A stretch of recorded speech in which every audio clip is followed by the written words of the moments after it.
Ako, kaya ko ibigay to sa yung 100. Kaso kung ibigay ko to sa iyo 100, hindi ka matututo sa pagkakamali mo yan.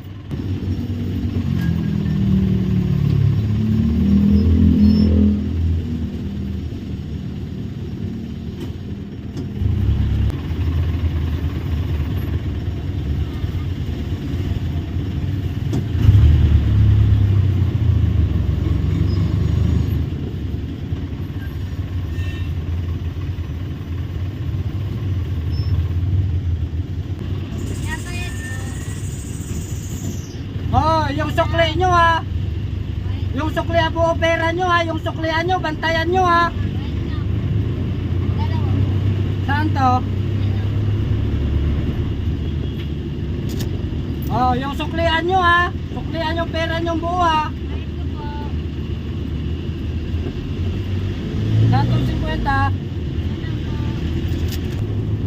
Sukleo. Sukleo doon sa 100 oh. Sukleo sa 100.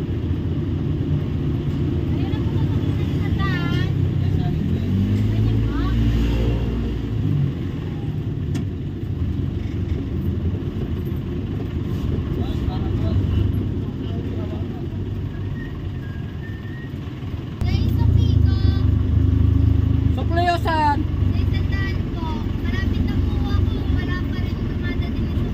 Kabibigay ko lang po dyan natin ng sukli ah.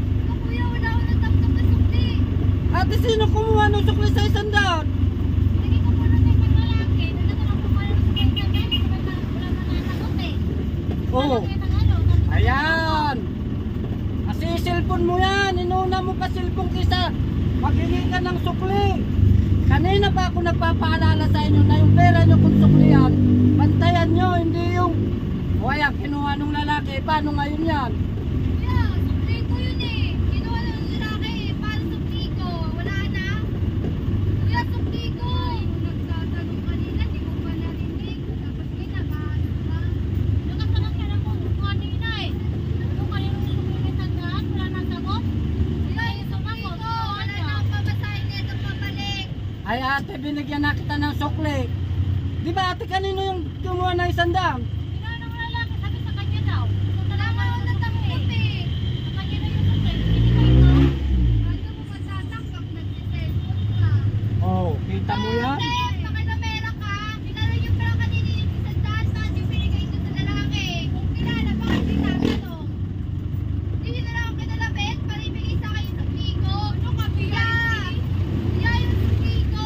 Wala Ay na ate, naman hindi na kita masusuklihan. Ganito na naman ako ng magulang ko kasi dito ako umuwi. Hindi kita masusuklihan kasi nanukli na ako. Kanina pa ako nagpaalala sa inyo na ang pera nyong buo, bantayan suklihan. Oh. Kaya sukli ko pa rin yun eh. Pahingi ka nga dyan.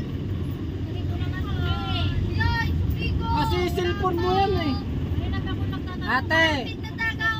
At- Kuya, malapit na Ako, kaya ko ibigay to sa yung 100. Kaso kung ibigay ko to sa iyo 100, hindi ka matututo sa pagkakamali mo yan. Gagayahin mo ng gagayahin. Oh, paano yan? Ay, bibigay ko to sa iyo 100, tapos ibabayad mo sa sasakay ka ng ibang jeep, ganun uli ugali mo.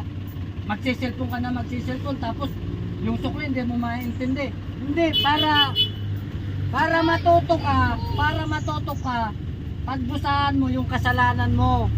Kuya, maglalakad ako. Layo-layo pa ng bahay namin. O maglakad ka para maranasan mo kung gaano kahirap kitain ang pera. Kulang ko kuya, yung sukli ko. Layo-layo nun. Papagalitan na naman ako. Gumagala ako. Hindi nasagot yung bayon. Mahimik ka kayo. Kapag standard na ka na kayo yun, ingingay nyo pa. Kasalanan mo yun. Kasalanan mo yun. Dapat sinabi nyo kasi manong driver yung isipin kung kanino yung sukli eh. Bakit na yung babayan? Ay, inabot ko dyan. Inabot ko. Dapat sinabi niya sukli na sa 100 sa babae. Para, Kuya, maglalakad na lang ako. para matuto ka sa kasalanan mo. Hindi yung